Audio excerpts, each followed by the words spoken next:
Assalamualaikum warahmatullahi wabarakatuh. Waalaikumsalam warahmatullahi wabarakatuh. Alhamdulillah, nahmaduhu wa nasta'inuhu wa nastaghfiruh wa na'udzu billahi min shururi anfusina wa min sayyiati a'malina. Man yahdihillahu fala mudilla lahu wa man yudlil fala hadiya lahu. أشهد أن لا إله إلا الله وحده لا شريك له وأشهد أن محمدا عبده ورسوله لا نبي بعده أما بعد. يا إخوة الكرام وأنا أخاف الله bersyukur kita panjatkan kehadirat Allah Subhanahu wa taala segala limpahan nikmat yang hingga saat sekarang masih Allah kita semua, baik nikmat berupa kesehatan jasmani maupun rohani, kesempatan dalam rangka talabul ilmi. Mudah-mudahan Allah Subhanahu wa taala senantiasa memudahkan setiap langkah kita dalam menghadiri majlis ilmu seperti itu. Kemudian salat dan salam semoga tetap tercurah pada junjungan alam Nabi Muhammad sallallahu alaihi wasallam. Allahumma shalli ala Muhammad wa ala alihi. Semoga salat dan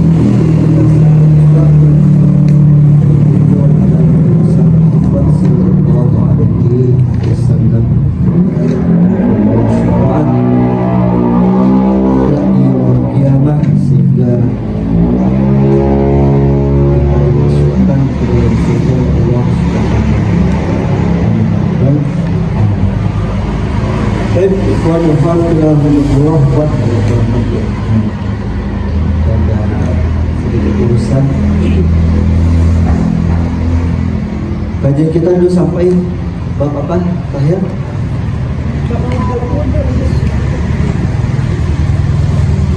Nanti sudah yang bab tutup, sudah belum? Bab tutup. Ya. Baik, sedikit akan ulas kembali terkait bab untuk akhir bertoharoh sampai kesucian najis,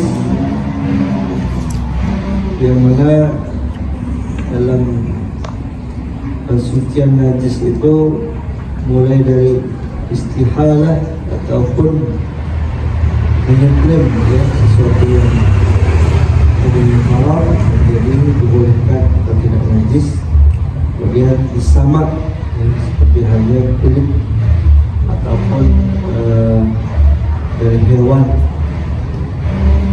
yang sudah menjadi bangkai, kemudian dipasang kulitnya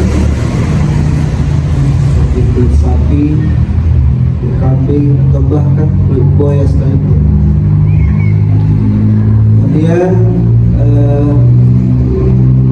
apabila terkena najis dari pakaian atau tempat yang kita gunakan untuk beribadah atau sholat, maka haruslah dengan cuci, kemudian kita siram, kemudian atau bisa juga ditambah dengan air yang kering atau dikeset, seperti halnya kalau sendal atau sepatu kita kena najis, maka salah satu cara untuk mengangkat najisnya itu adalah dikeset dengan tanah, maka sudah terangkat najis, ataupun dilap, ya, ataupun dijemur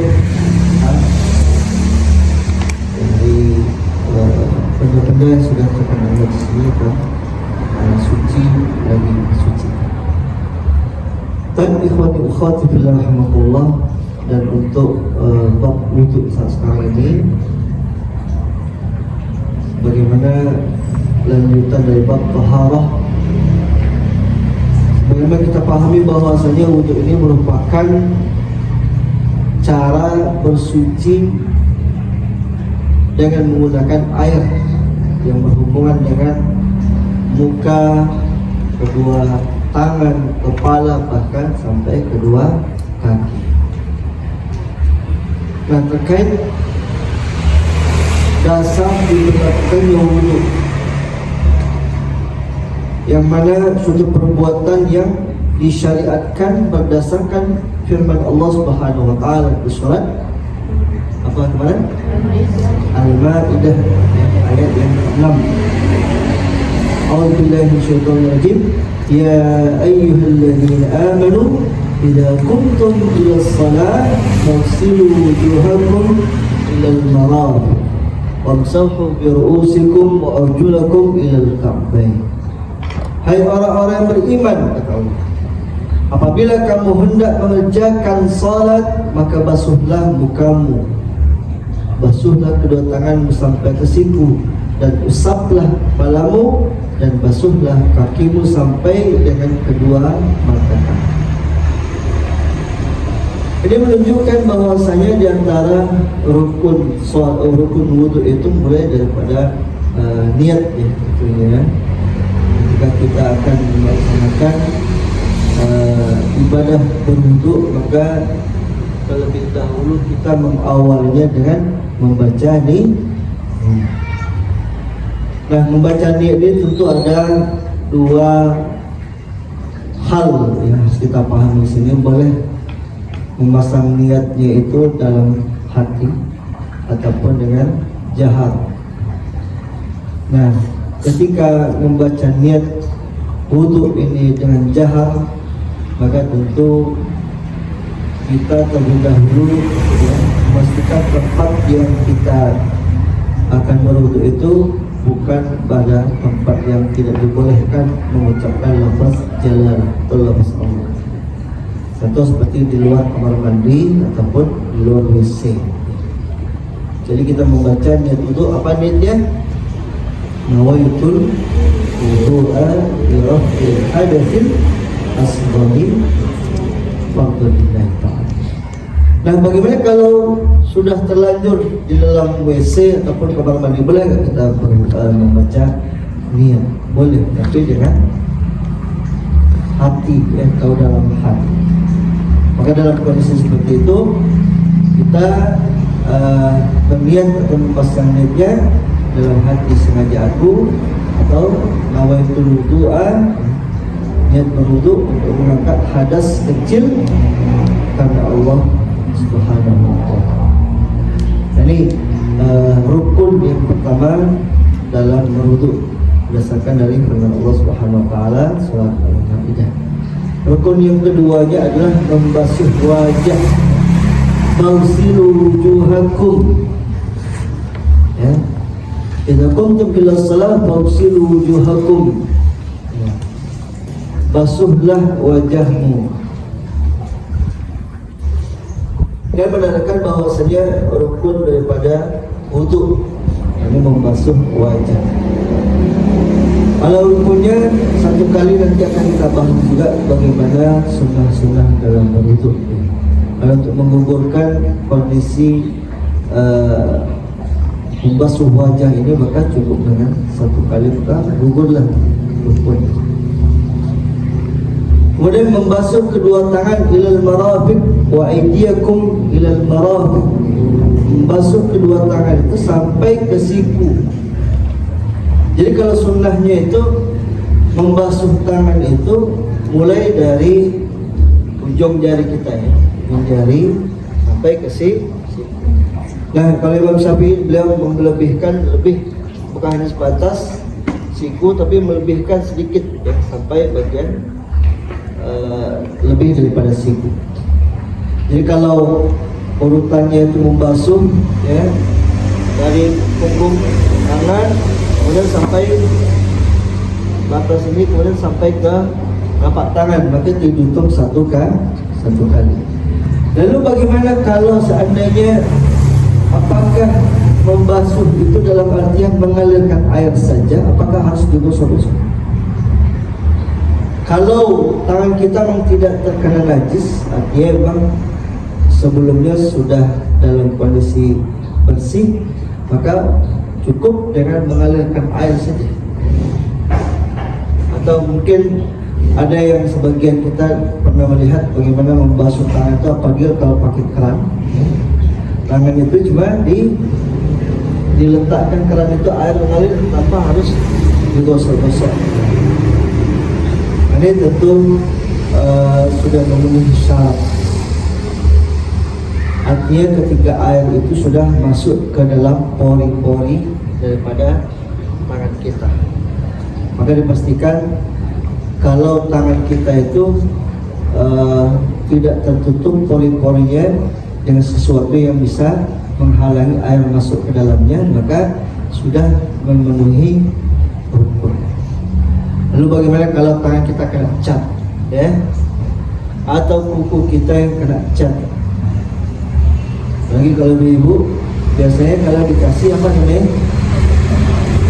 Inai, kontek, ya.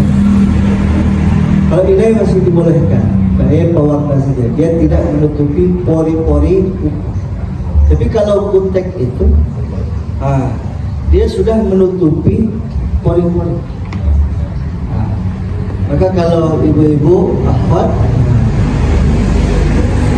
caranya orang copot dulu kontek ini. Kayak hati-hati juga kan sebagai, atau bisa jadi ada kuku palsu umpamanya kan lagi apa ya, lagi ngetren saja. Tapi yang jelas kuku ini termasuk bagian daripada anggota wudhu. Jadi mulai dari ujung jari sampai ke sini.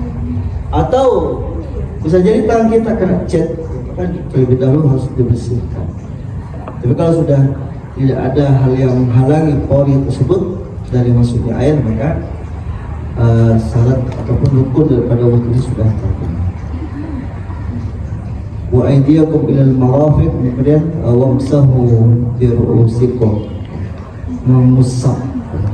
Wamsahu itu artinya mengambil air sedikit, ya, kemudian diusap ke bagian kepala. Maka dalam hal ini ada 3 pendapat ulama terkait mengusap sebagian kepala. Ada yang cukup sepertiga bagian kepala, Imam Syafi'i. Imam Malik lain lagi berpendapat setengahnya. Nah, Imam Ahmad itu sampai membasuh atau mengusapnya itu 3/4 daripada kepala. Kemudian wamsahu bi ru'usikum ilal marah wa arjulakum ilal marah. Wamsahu wa arjulakum ilal marah ilal ka'bain. Artinya membasuh kedua kaki kita ilal ka'bain, batasnya itu adalah sampai mata kaki. Termasuk nanti di antara sunnah-sunnah dalam wudhu yang kita singgung juga untuk takhlil atau menyela-nyela, ya, di antara jari jemari kita. Itu bagian daripada sunnah. Kemudian terakhir baru tertib, ya, urutan mulai dari niat membasuh wajah, membasuh kedua tangan, mengusap kepala, membasuh kedua kaki sampai tertib. Ini urutan daripada rukun wudhu. Dan ikhwati fillah rahimakumullah, apa sih menjadi keutamaan atau min ahammiyatil wudhu? Ada beberapa hadis Nabi SAW yang menyebutkan di antara keutamaan wudhu. Di antaranya adalah hadis As-Salawiji, bahwasanya Rasulullah SAW pernah bersabda, "Idza tawadda'a al-'abdul mu'min fatamadmada kharajatil khataya min fihi." Apabila seorang hamba mengambil wudhu, kata Rasulullah, kemudian ia berkumur-kumur, maka keluarlah daripada dosa-dosa min fihi, dari rongga mulutnya. Faiza stansara, apabila dia memasukkan kedua lubang hidungnya dengan air, kharajatul khataya min fihi, maka ketika itu keluarlah, ya, dosa-dosa daripada kedua rongga hidungnya. Faiza ghasala wajhahu, apabila ia membasuh kedua wajahnya, kharajatil khataya min wajhihi, maka mengalirlah dosa-dosa daripada wajahnya, hatta takhruja min tahti ashfarihi ainaihi, bahkan sampai ketika air itu masuk ke dalam matanya, maka keluarlah dosa-dosa yang pernah terlihat oleh matanya. Fa'idha ghasala yadayhi, apabila ia membasuh kedua tangannya, demikian juga mengalir seketika dosa-dosanya dari kedua tangannya, hatta takhruja min tahti azfarihi, bahkan sampai dosa tersebut keluar melalui ujung jari kedua tangannya. Fa'idha masaha bi ra'sihi, apabila dia mengusap kepalanya, maka ketika itu pun akan mengalir keluar dosa-dosanya min ra'sihi, dari kepalanya, hatta takhruja min udunaihi, dari kedua telinganya. Fa'idha ghasala rijlaihi kharajatil khataya min rijlaihi, apabila ia membasuh kedua kakinya, maka seketika dosa-dosa pun mengalir daripada kedua kakinya, hatta takhruja min tahti azfarihi, sampai mengalir dosa tersebut ke ujung jari jemari kedua kakinya. Summa kana mashyuhu ilal masjid wa salatuhu nafilatan lah, bahkan ketika ia melanjutkan setelah ia berwuduk dari rumahnya berjalan kaki, seketika itulah dosa-dosanya juga keluar, ya, terhapuskan oleh Allah Subhanahu wa taala. Kemudian ia melakukan salat sunnah wudu, ya, di masjid. Ini ikhwatifillah, ya, kalau kita simak daripada hadis Nabi sallallahu alaihi wasallam ini terkait bagaimana keutamaan seorang yang berwudu. Sebagaimana halnya kita ketahui di antara organ ataupun anggota tubuh kita yang disunahkan untuk berwudu, mulai dari berkumur-kumur sampai membasuh kedua kaki kita, yang hakikatnya semuanya itu organ-organ tubuh itu adalah pernah melakukan kemaksiatan, pernah melakukan dosa. Maka anjuran dalam hal ini, sunnah-sunnah dalam wudu ini diantaranya adalah salah satu upaya untuk menggugurkan dosa-dosa kita, termasuk ketika kita berkumur-kumur. Kok bisa, ya? Dengan berkumur-kumur dosa kita bisa terhapus. Jadi sesuai dengan apa yang disampaikan oleh Rasulullah.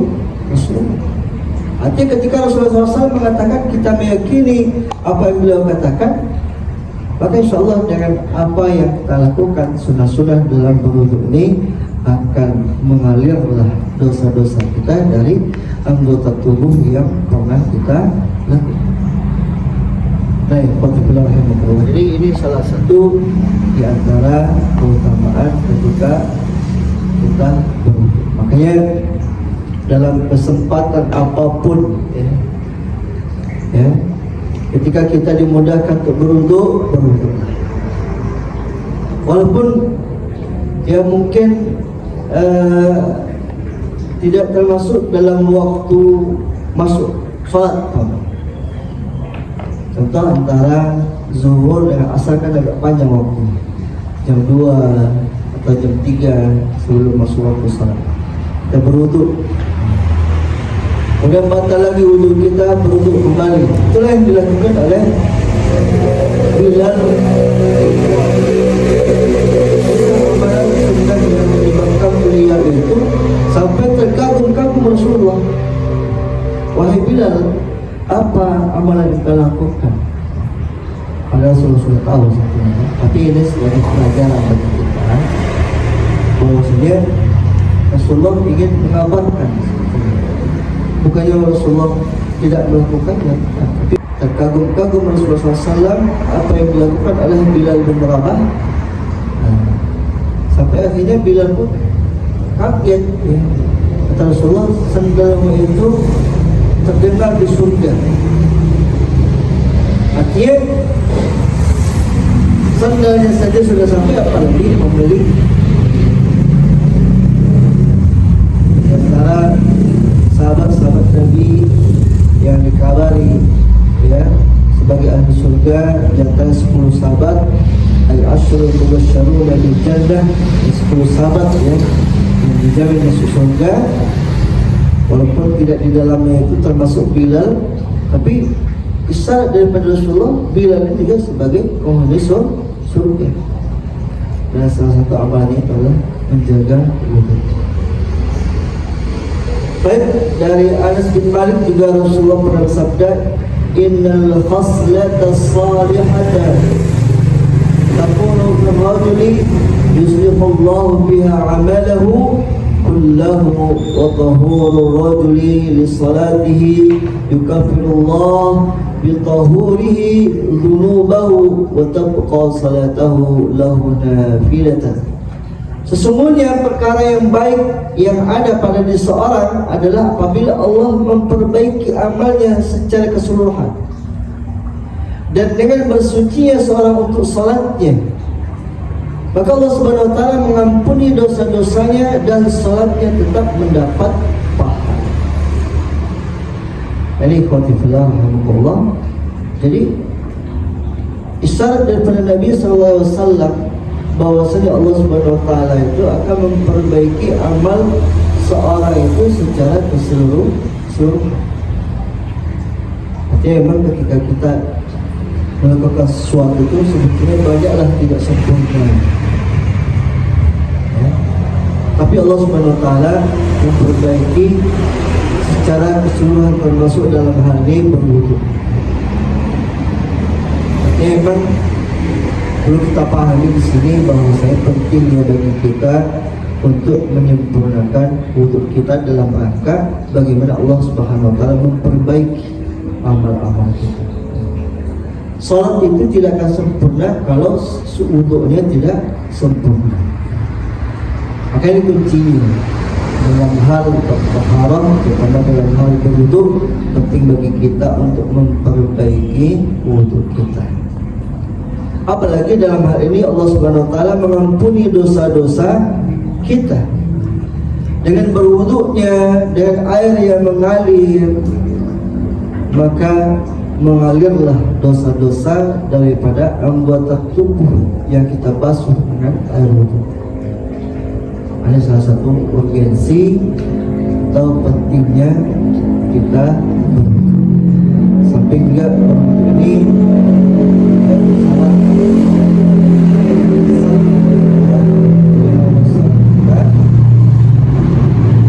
dan juga di antara bergugur dosa-dosa.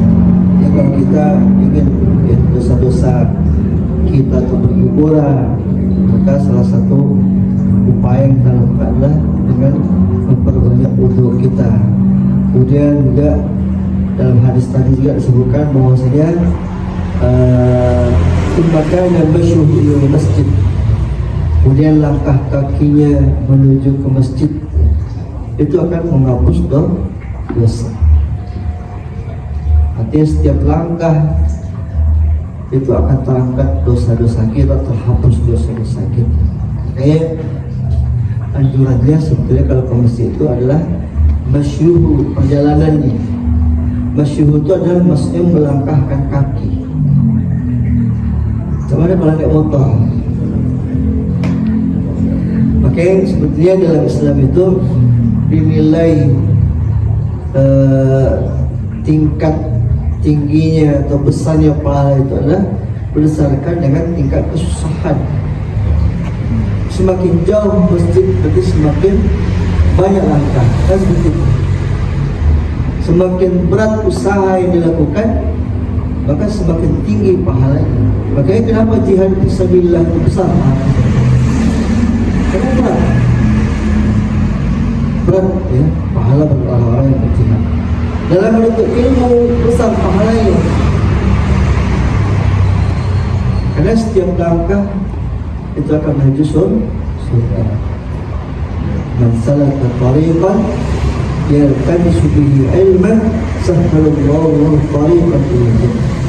Insyaallah mudah-mudahan antum yang dalam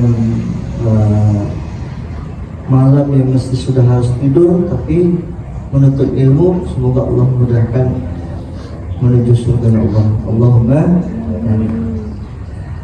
Jadi memang segala sesuatu itu dilihat dari kesungguhan ya, dari usaha kita. Kemudian dari hadis yang lain, ala adullukum ala ma yamhullahu bihi al-khataya wa yarfa'u bid-darajat. Apa kata Rasulullah? Abu Hurairah, maukah aku beritahukan kepada kalian, Rasulullah, amalan-amalan yang akan menghapus segala dosa-dosa yang dapat meninggikan derajat kalian. Maka seketika itu Rasulullah, sahabat Rasulullah menjawab, tentu ya Rasulullah, mau ya Rasulullah. Lalu Rasulullah bersabda, isbaghul wudu' 'ala al-makarih wa kathratul khata ila al-masajid wa intidhar as-salah ba'da as-salah fadzalikum ribat. Yang menyempurnakan wudu meskipun dalam keadaan yang sulit. Artinya amalan-amalan yang mampu menghapuskan dosa-dosa itu adalah membiasakan wudu sekalipun dalam kesusahan. Kalau kita alhamdulillah itu tidak sulit ya, tapi di satu daerah masih ada kesulitan, terutama dalam musim-musim panas seperti sekarang ini kan. Kemudian memperbanyak langkah menuju masjid. Ini salah satu di antara penghapus dosa. Kemudian intidharus salah, menunggu waktu salat, ba'da salat sampai selesai salat itu sendiri. Maka salah satu di antara ya amalan penghapus dosa kita menunggu waktu salat, artinya ketika kita datang ke masjid belum azan berkumandang kita sudah datang ke masjid 10 menit atau 5 menit terlebih. Maka 5 menit yang kita habiskan di dalam masjid, 10 menit ketika kita berada dalam masjid, maka selama itu pun malaikat Allah Subhanahu wa taala mencatat, menghapus dosa-dosa kita. Entah apapun itu dosanya, dilihat lembaran hapus ketika itu. Maka ini penting kita untuk ya menunggu waktu salat atau bahkan tidak buru-buru dalam ketika kita selesai salat. Jangan sampai setiap salam imam, assalamualaikum, habis itu nggak ada zikir, nggak ada apa-apain, langsung kabur di masjid. Tapi berdiam dirinya kita di dalam masjid setelah salat itu, maka selama itu pun dihitung sebagai waktu yang menghapus dosa. Kemudian hadis lain dari Abu Hurairah juga, Rasulullah bersabda, mendatangi kuburan lantas beliau mengucapkan assalamualaikum dara qaumin mu'minin wa inna insyaallah bikum lahiqun wadittu anna qad ra'ayna ikhwanana. Salam sejahtera tempat persinggahan kaum mukmin, insyaallah kami akan menyusul kalian. Aku senang sekiranya aku melihat saudara-saudaraku sekalian. Artinya para sahabat itu bertanya, bukankah kami ini termasuk saudara-saudaramu ya Rasulullah?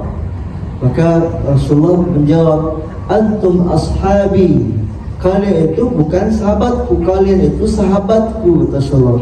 Wa ikhwanun alladhina lam ya'tu ba'du, dan saudaraku itu Rasulullah belum muncul sampai saat ini. Itulah yang dimasukkan oleh Rasulullah SAW ya. Para sahabat bertanya, bagaimana engkau mengetahui keadaan umat yang belum muncul ya Rasulullah? Beliau menjawab, ara'aita law anna rajulan lahu khaylun ghurrun muhajjalun baina dhahri khaylin buhmin ala ya'rifu khaylahu. Bagaimana pendapatmu sekiranya anda seorang laki-laki mempunyai seekor kuda putih yang berada di tengah-tengah kuda yang berwarna hitam pekat, bukankah ia dapat mengenali kudanya? Maka para sahabat tentu, wahai Rasulullah, atas Rasulullah bersabda, fa'innahum ya'tuna ghurran muhajjalina minal wudu', sesungguhnya mereka yang datang dalam keadaan bersinar yang terpancar dari bekas wuduknya. Ini ikhwati fillah rahimahullah, ya, isyarat daripada Rasulullah SAW, di antara yang nanti sebagai ID, ya, pengenal kita nanti yang dikenal oleh Rasulullah SAW di akhirat nanti di yaumil kiamah adalah terpancarnya wajah-wajah kita dari bekas air wudhu. Kayak nanti di akhirat nanti ketika sekian miliar manusia, betapa banyak manusia dikumpulkan di padang mahsyar nanti, Rasulullah SAW akan mudah mengenal kita ketika ada bekas air wudhu. Kayak salah satu di antara keutamaan berwudhu itu adalah nantinya di yaumul kiamah kita dipanggil oleh Rasulullah, dituntun bekas air wudhu yang menempel di wajah kita. Makanya sebetulnya anjuran selepas berwudhu itu sebetulnya tidak segera harus dilap dengan kain.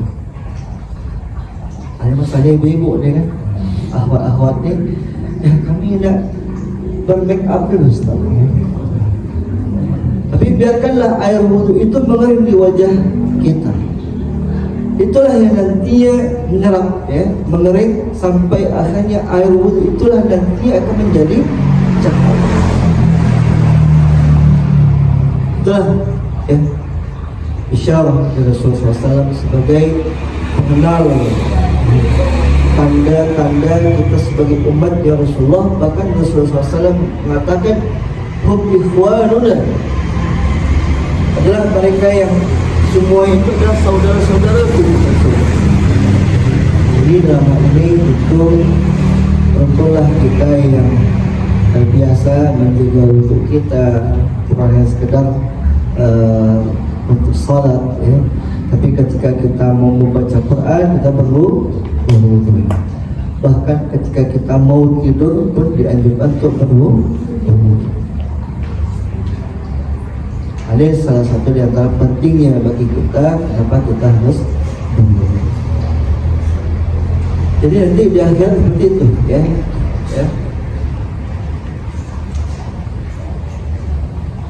Aku akan membimbing mereka menuju telaga, aku kata Rasulullah, ya. Orang-orang yang wajahnya bersinar, ya. Ketahuilah bahwasanya terdapat segolongan orang yang dijauhkan dari telagaku. Ada di antara umat Rasulullah SAW ini ada orang yang dijauhkan oleh Rasulullah SAW dari telaganya, walaupun dia itu hidup setelah zaman Rasulullah. Bagaimana seekor unta yang tersesat dihalau supaya menjauh. Ketika aku panggil mereka, datanglah ke sini. Namun tidak lama kemudian terdengar suara berkata, mereka adalah golongan yang menyeleweng dari agamamu setelah kamu meninggal dunia.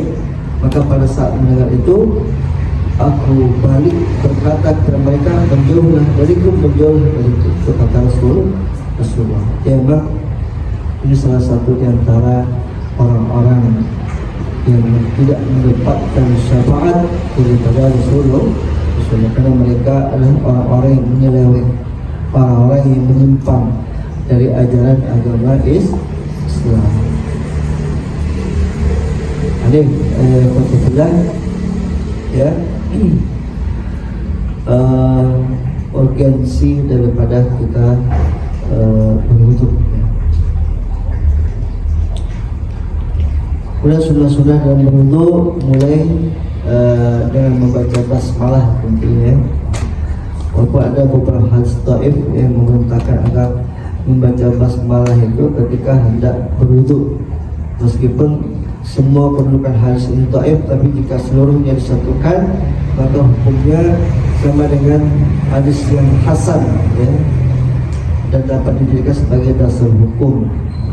Tapi membaca basmalah merupakan suatu perbuatan yang baik dan secara umum dilakukan oleh setiap akan melakukan sesuatu. Walaupun, ya, dalam hadis secara umum Rasulullah SAW mengatakan sambillah, artinya sebutlah asma Allah. Termasuk dalam hal ini adalah artinya sebenarnya bagi kita sebelum berwudu itu kita membaca basmalah. Tapi kalau tempat yang dilarang menyebut nama Allah, maka kita tidak dianjurkan atau membacanya dalam hati. Tapi kalau tempat wudu ya, artinya dia itu bukan bagian daripada WC, maka itu boleh. Kemudian menggosok gigi atau bersiwak, ini salah satu sunnah dalam berwudu. Laula an asyqa ala ummati lamartuhum bisiwaki inda kulli wudu. Kalaulah sekiranya tidak memberatkan umatku, kata Rasulullah, lamartuhum, maka aku pasti memerintahkan mereka untuk bersiwak inda kulli wudu, setiap akan berwudu. Maka ini salah satu sunnah dalam berwudu. Kalau di zaman Rasulullah ada kayu siwak namanya. Itu kayu yang menguatkan gusi, kemudian mencegah penyakit gigi, melancarkan pencernaan dan juga buang air kecil. Itu salah satu fungsi daripada kayu siwak. Nah, inilah sebetulnya kebiasaan yang dilakukan setelah Islam datang. Bagaimana orang-orang Arab jahiliyah pada waktu itu, mereka tidak terbiasa dengan yang namanya menggosok gigi. Nah, ini termasuk bangsa Romawi juga pada waktu itu, yang notabene mereka itulah bangsa yang sudah maju, bangsa yang sudah modern pada zamannya. Tapi yang namanya gosok gigi ini bukan menjadi kebiasaan mereka. Maka datang Islam ya, untuk menjadikan bagaimana menggosok gigi ini adalah bersiwak, itu salah satu banyak hal ya, hikmah dari semua. Bahkan termasuk ketika pasukan kaum muslimin akan berperang, kemudian Rasulullah SAW sebelum itu akan melaksanakan sholat, maka Rasulullah SAW melihat ada kayu siwak atau pohon siwak pada waktu itu dan memerintahkan sahabatnya untuk bersiwak. Dilihat oleh mata-mata musuh.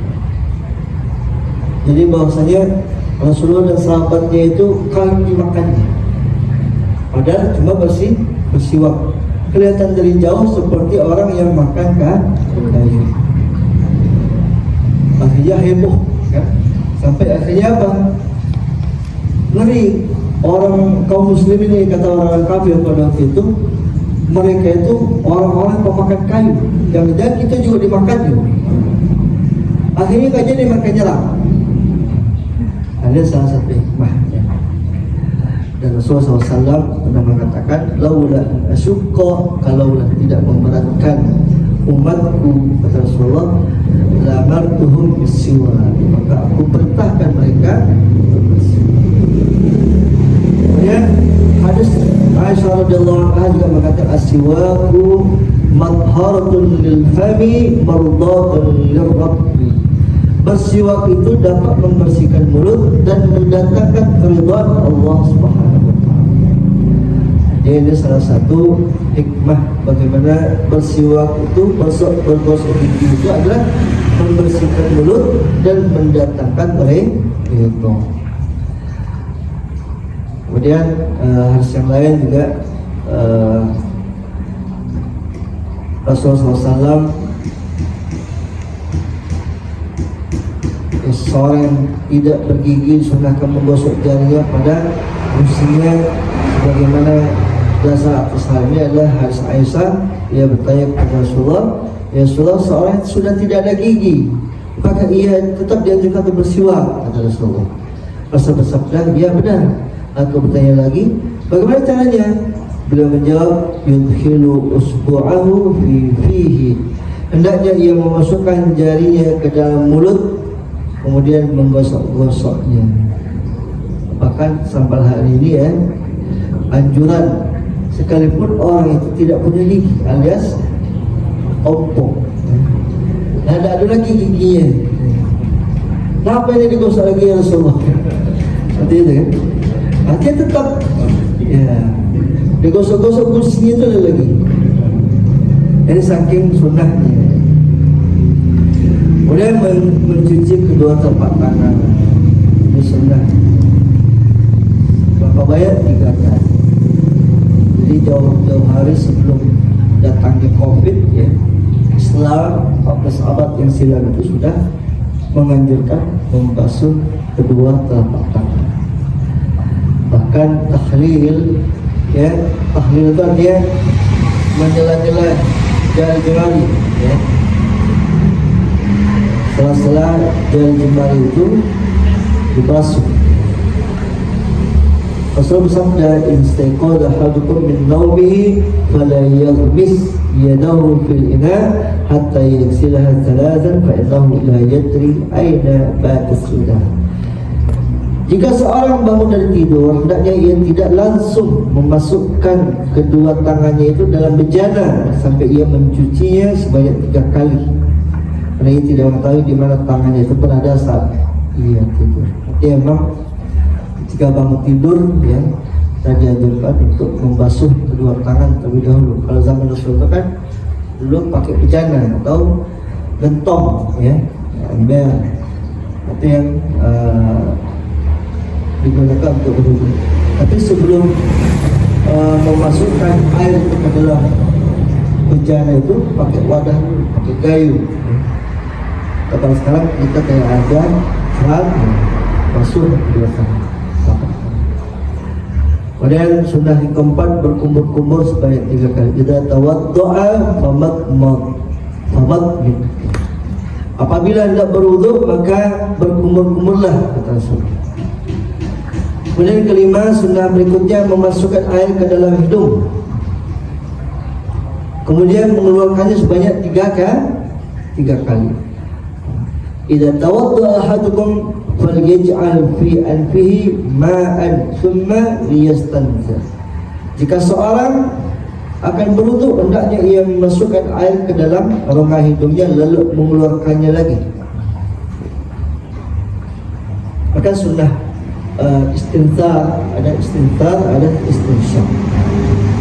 Kalau istinthar memasukkan, kalau istinsyaq mengeluarkan. Dan untuk mengeluarkannya ada 2 cara. Baik mengeluarkan lagi ke dalam rongga hidung atau mengeluarkannya lewat ronggamu. Ini sunnah ya yang dilakukan Rasul. Kemudian menyela-nyela jenggot ya. Ini salah satu di antara sunnah ya. Ketika kita berwudu, menyela-nyela jari jemari, tangan dan kaki itu juga sunnah dalam berwudu. Dan membasuhnya sebanyak 3 kali, mulai dari membasuh wajah ya, kemudian membasuh tangan, lalu mengusap kepala. Dan mengusap kepala ini ada sunnahnya juga. Ada pendapat para ulama cukup dengan 1 kali, ada yang sampai 3 kali. Ada yang berpendapat membasuhnya sebanyak 3 kali. Ini hadis riwayat Imam An-Nasa'i. Karena Rasulullah ia membasuh seluruh anggota wudu itu sebanyak 3 kali. Kemudian rukun sunnah yang ke-9 adalah tayammum, artinya mendahulukan yang kanan, kemudian dilanjutkan pada yang kiri. Dia tidak selang-seling ya. Di kanan dulu, kemudian menggosok, artinya menggerakkan tangan pada anggota tubuh yang disertai dengan siraman. Artinya ini bagian sunnah. Artinya ketika kita membasuh wajah ataupun membasuh tangan atau kaki, maka dianjurkan untuk menggosok. Lalu bukan hanya sekedar mengalirkan tangan dengan air saja, menggosok. Kemudian ke-11 adalah muwalah, yaitu membasuh secara berurutan dan berkelanjutan tanpa ada jeda anggota tubuh yang berwudu. Contoh membasuh wajah. Nah, artinya nggak nunggu sampai ada tempo waktu yang membatasi. Contoh membasuh wajah setelah 5 menit berikutnya, ini tidak dilakukan. Tapi dalam satu waktu, ya, itu artinya mualah. Jadi jangan sampai ada yang terputus. Makanya sebetulnya dalam berwudu itu kita tidak dianjurkan ngobrol. Jadi kadang ada orang berwudu sambil ngobrol, aku cerita, aku luka. Artinya memang tidak dianjurkan berbicara. Tapi kita khusyuk dengan berwudu kita, dengan berwudu itu tadi mengalirkan dosa-dosa. Kemudian mengusap kedua telinga juga sunnah, ya.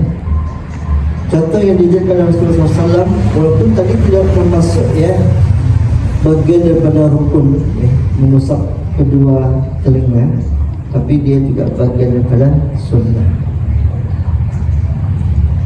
Ini contoh Rasulullah SAW adalah beliau mengusap bagian dalam telinga dengan kedua telunjuk dan bagian luar dengan ibu jari.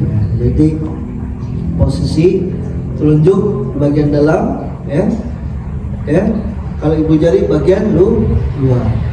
Oke, kalau seperti kita mengorek telinga, ya, bagian dalam telinga dengan telunjuk, kemudian ibu jari kita membersihkan bagian luar telinga. Sebab telinga masih termasuk bagian kepala. Ini pendapat di antara mazhab, ya, sama seperti halnya Imam Asy-Syafi'i. Kenapa dia tidak masuk dalam bagian ataupun rukun dalam berwudu? Karena dia bagian anggota wajah. Kemudian ke-13, melebihi basuhan dari yang semestinya. Maksudnya apa? Membasuh dahi hingga melebihi batas yang diwajibkan. Dahi kita mungkin, ya, melewati batas dikit, nggak masalah. Itu maksudnya. Atau siku, membasuh batasan lebih daripada batas siku juga. Atau kaki, batas kaki itu batas mata kaki kita lebihin ke atas betis, itu juga boleh disunahkan. Sebagaimana dasarnya hadis dari Abu Hurairah, yang Rasulullah SAW pernah bersabda, Inna ummati yakuna yawmal qiyamah ghurran muhajjalin min atharil wudu faman istata'a minkum ayyutila ghurratahu falyaf'al. Sesungguhnya umatku akan datang berbondong-bondong nanti di hari kiamat dengan wajah, kedua tangan, kedua kaki bersinar yang disebabkan oleh bekas wudhu mereka. Maka siapapun di antara kalian yang bisa melebihkan, hendaknya ia melakukannya. Ini salah satu di antara, walaupun tadi yang wajib wajah, batas rambut dan tubuh, tangan, batas siku, kaki, batas mata kaki. Ya, kalau organ tubuh kita itu bersinar di yaumul qiyamah, maka lebihkan. Jadi kalau tangan lebih sebatas saya saja, yang saya bukan sampai batas lengan kita, kan. Nah, ini agak susah pula gitu, kan. Basuh sampai ke batas lengan. Atau kalau kaki itu batas lutut lah, ya kan. Kemudian kalau kita menyingkapnya lebih tinggi lagi, agak susah. Tapi kita lebihkan, tidak lain tujuannya adalah organ tubuh yang terbasuh dengan air wudu, maka nantinya organ tubuh itu akan bercahaya. Ini hadis yang sahih yang diriwayatkan oleh Abu Hurairah, Muslim, Ahmad, Bukhari dan Muslim. Kemudian mempergunakan air secukupnya meskipun wudhu dengan air laut. Jadi mentang-mentang air laut banyak, kita berlebihan dalam menggunakan. Atau di Jadi kita sendiri memainkan air wudhu kita itu keran, tidak terbatas airnya, tapi tetap menggunakan airnya secukupnya, tidak mubazir. Ini salah satu sunnah. Ada memang jangan sampai keran air wudhu itu kita fullkan, menitanya pada menggunakan cuma sedikit. Sunnah itu. Kemudian ke-15 berdoa ketika setelah berwudu. Allahumma qilli dhanbi wa wasli fi dari wa barik li fi rizki. Artinya Allah, ampunilah dosa-dosaku, lapangkanlah rumahku, dan berikanlah keberkahan pada hidup. Walaupun tidak ada satu hadis yang sahih berdasarkan Rasulullah SAW berkaitan doa wudhu, ya. Dia berkata, saya membawa air wudhu untuk Rasulullah dan beliau berwudhu darinya. Ketika itu saya mendengar beliau membaca doa. Ini salah satu doa yang diajarkan Rasulullah. Walaupun di antara pendapat yang lain berdoa, kalau tadi dia berdoa sedang berwudhu, ya, berdoa sedang berwudhu. Kalau setelah berwudhu ada doanya, ya. Kalau sedang berwudhu tadi kita membaca Allahumma qilli dhanbi, ya Allah ampunilah dosa-dosaku, wa wasi' fi dari, lapangkanlah rumahku, wa barik li fi rizki, dan berkahilah rezeki. Kalau setelah berwudu, ya, 16 itu sunnah dalam berwudu itu adalah berdoa setelah berwudu. Apa doanya? Asyhadu an la ilaha illallah wahdahu la syarikalah wa anna Muhammadan abduhu wa rasuluh. Ini doa syahadat, ya, sebetulnya, ya. Kita membaca doa setelah berwudu. Sebagaimana dalam sahih ini adalah hadis Umar radhiyallahu anhu, ia berkata bahwasanya Rasulullah SAW bersabda, tidaklah seorang pun di antara kamu yang berwudu lalu menyempurnakannya kemudian dilanjutkan dengan membaca doa asyhadu an la ilaha illallah wahdahu la syarikalah wa asyhadu anna Muhammadan abduhu wa rasuluh. Maka apa kata Rasulullah? Pintu-pintu surga yang 8 dibukakan untuknya, dan ia bisa masuk lewat pintu manapun yang ia ingin. Ada salah satu anjuran, ya, dalam berwudu kita sempurnakan wudu kita tutup dengan membaca doa tadi, maka tidak lain kata Rasulullah, terbuka pintu-pintu surga yang 8. Dan kita diperintahkan, kita boleh milih pintu yang mana kita mau masuk. Ada salah satu keutamaan. Selesai berwudu kita membaca doa. Kemudian Abu Sa'id Al-Khudri juga berkata, Rasulullah SAW bersabda, barang siapa yang selesai berwudu dia membaca subhanallah bihamdihi,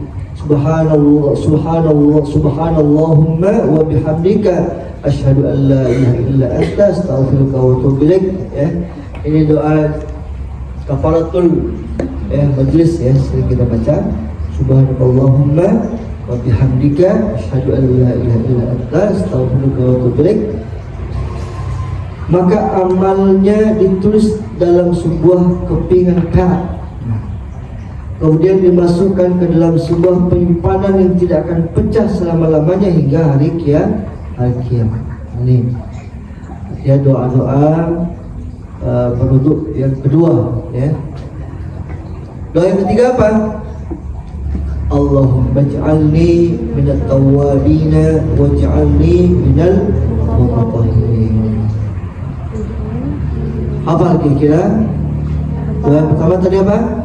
Syahadat, ya, asyhadu an la ilaha illa, asyhadu an la illallah wahdahu la syarikalah wa asyhadu anna Muhammadan abduhu wa rasuluh. Lanjut, subhanakallahumma wa bihamdika asyhadu an la ilaha illa anta astaghfiruka wa atubu ilaik. Lanjut, ya kan?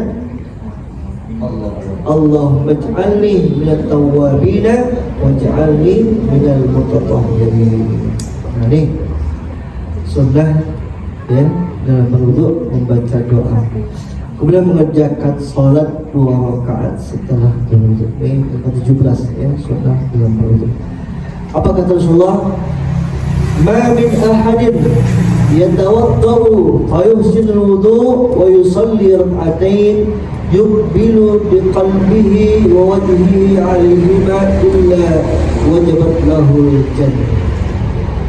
Tidaklah seorang berwudu, kata Rasulullah, dan memperbagus wudunya kemudian salat 2 rakaat dengan penuh khusyuk, kecuali ia diwajibkan bagi masuk ke dalam surga.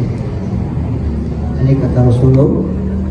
Ya memang bagi kita ya dianjurkan untuk salat sunnah wudu. Nah, terkait mana yang lebih dahulu, apakah tahiyatul masjid atau sholat sunnah wudu, itu silakan, mas saja boleh.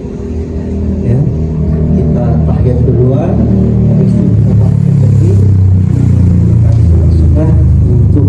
Tidak boleh. Ini Fatihillah dia terkait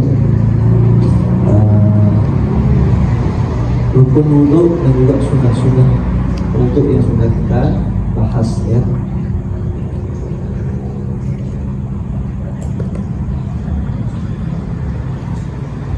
Yang membatalkan dulu sudah kan? Sudah. Ya.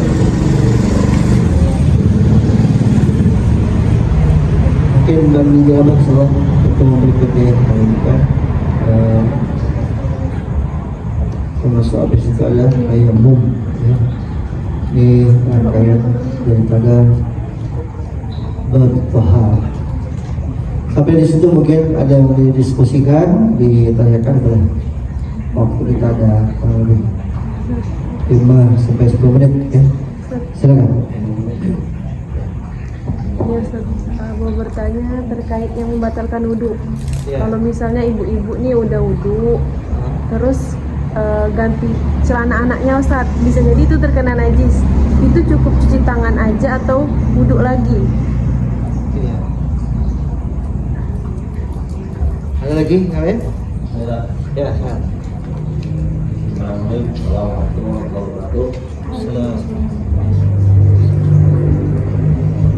Sebabnya atas mengatakan nama saya Ditya, tinggal di Bujiring, Kecamatan Maraban, Indonesia. Yang ingin saya tanyakan ya tentang batas audit juga. Kan kalau di kalangan Muhammadiyah, kalau kita ini yang batas. Kalau kalangan Muhammadiyah biasanya kalau dia sedang berwudu bersentuhan dengan istri salaman tidak batal wudhunya enggak. Jadi kalau dari pemahaman jamaah lain batal, itu kan ada sudah wudhu jadi bersentuhan dengan istri. Nah, itu saya enggak.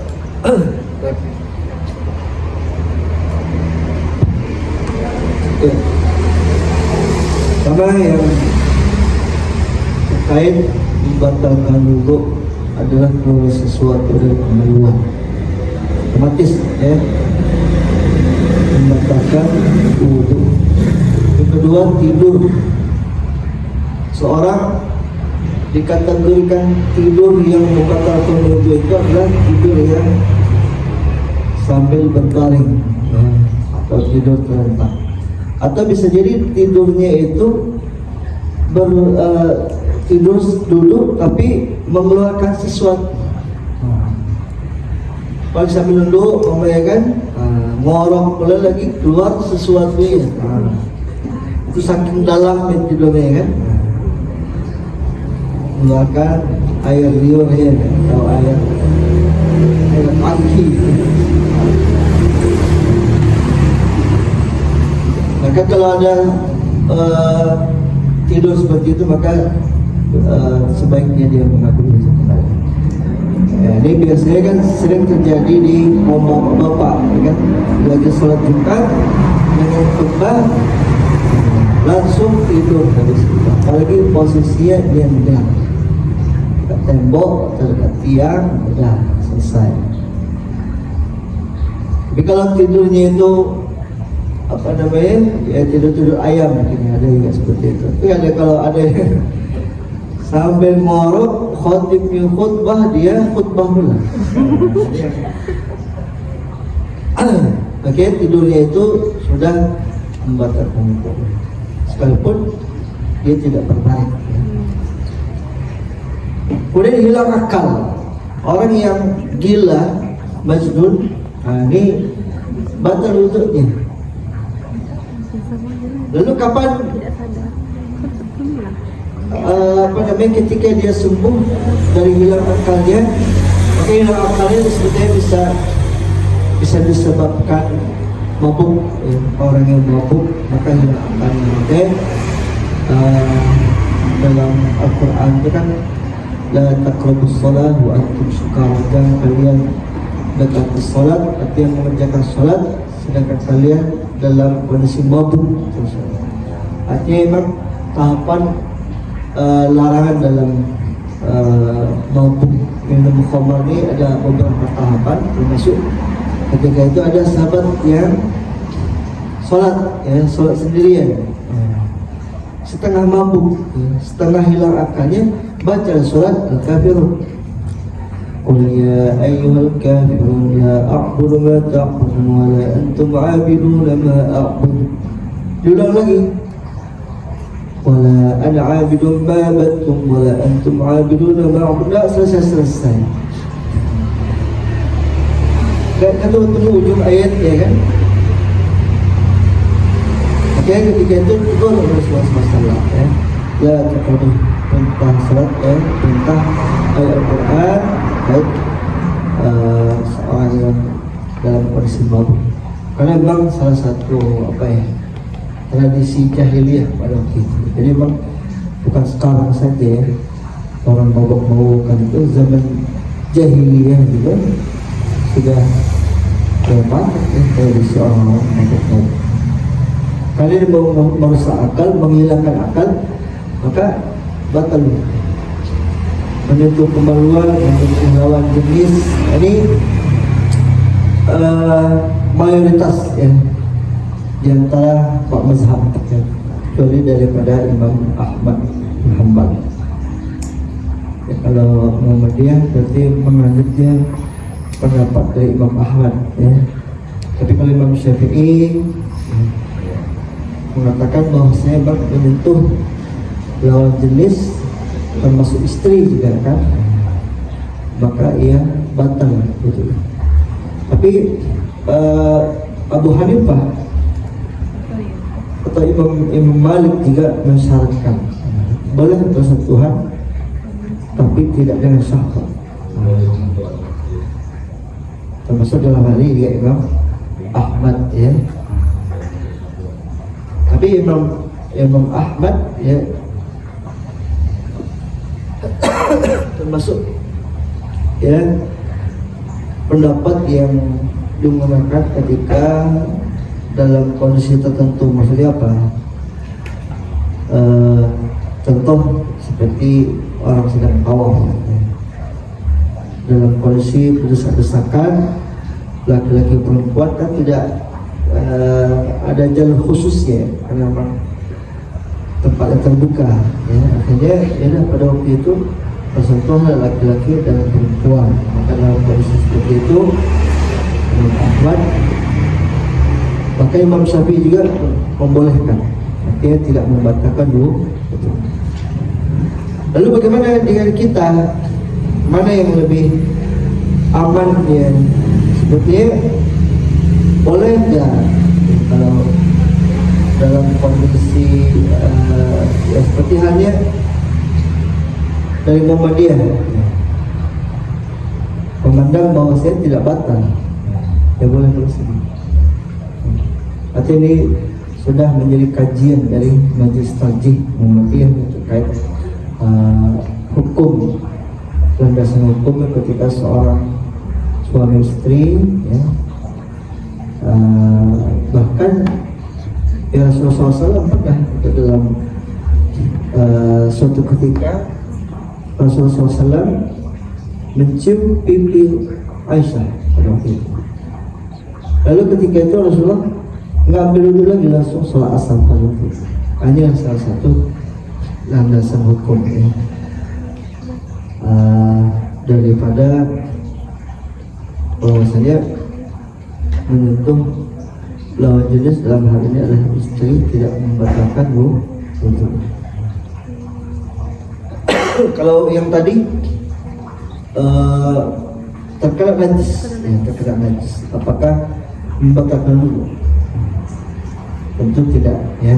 Jadi ketika tangan kita yang membersihkan popok atau pakaian terkena najis, maka tangan itulah yang cukup kita angkat najisnya dengan cara membasuh dengan air bersih sampai hilang baunya. Artinya, kecuali kalau mencebok bayinya otomatis, berarti dah batal wudhu, kan? Artinya kalau hanya sekedar terkena najis, ya, terpegang kencingnya atau kotorannya, cukup dengan membasuhnya maka sudah bersih daripada najis tanpa harus kita mengambil wudhu kembali. Karena memang diantara hal-hal yang membatalkan wudhu tadi tidak disebutkan, ya, dalam hal ini adalah keluarnya najis, ya. Walaupun ada pendapat yang lain, diantaranya adalah Abu Hanifah, ya, mengatakan kalau terkena najis sebaiknya mengambil wudhu kembali. Ini tentu khilafiyah di antara pendapat para imam mazhab. Tapi kalau Imam Syafi'i berpendapat tidak membatalkan wudhu, dia boleh dengan cukup membasuh dari anggota wudhu yang terkena najis itu sampai terangkat daripada bau atau warna dari najis tersebut. Begitu, ya. Ada yang lain? Ahmad? Ada ngantuk-ngantuk, ya. Ustaz. Ayah, silakan. Kalau misalnya keluar darah, luka misalnya, itu membatalkan nggak? Apakah membatalkan wudhu? Kita sudah berwudhu, contoh namanya, terpegang pisau, berdarah. Apakah darah itu yang mengalir itu membatalkan wudhu? Itu tidak, ya. Cukup dengan menutup, ya, luka yang bekas kena darah itu, ataupun tangan mengeluarkan darah itu sampai mampet darahnya, atau kita korban, ya, itu sudah cukup, ya. Tidak harus mengambil. Ataupun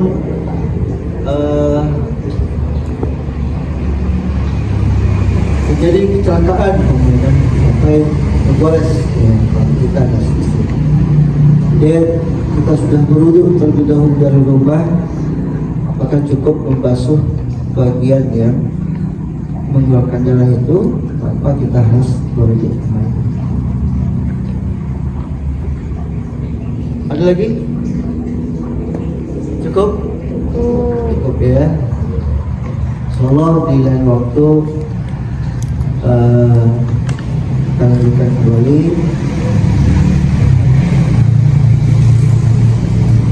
Dan diharapkan diulang-ulang terus, ya, karena memang kajian yang bahkan, ya, setiap hari kita melakukannya berwudhu, ya, dan membasuhkan najis dan seterusnya, karena menjadi rutinitas harian kita. Mudah-mudahan kita dengan dalil-dalil yang sudah dipaparkan tadi bisa menjadi hujjah, ya, penguat bagi kita, ya, bukan hanya sekedar apa yang kita dengar ataupun apa yang kita lihat, tapi memang ada dalil. Demikian yang saya sampaikan. Insyaallah di video berikutnya kita akan lagi pembahasan mandi janabah dan juga tayamum dan seterusnya, termasuk haid, nifas, perempuan, ya. Hadana Allah wa iyyakum ajma'in billahi taufiq wal hidayah. Assalamualaikum warahmatullahi wabarakatuh. Waalaikumsalam.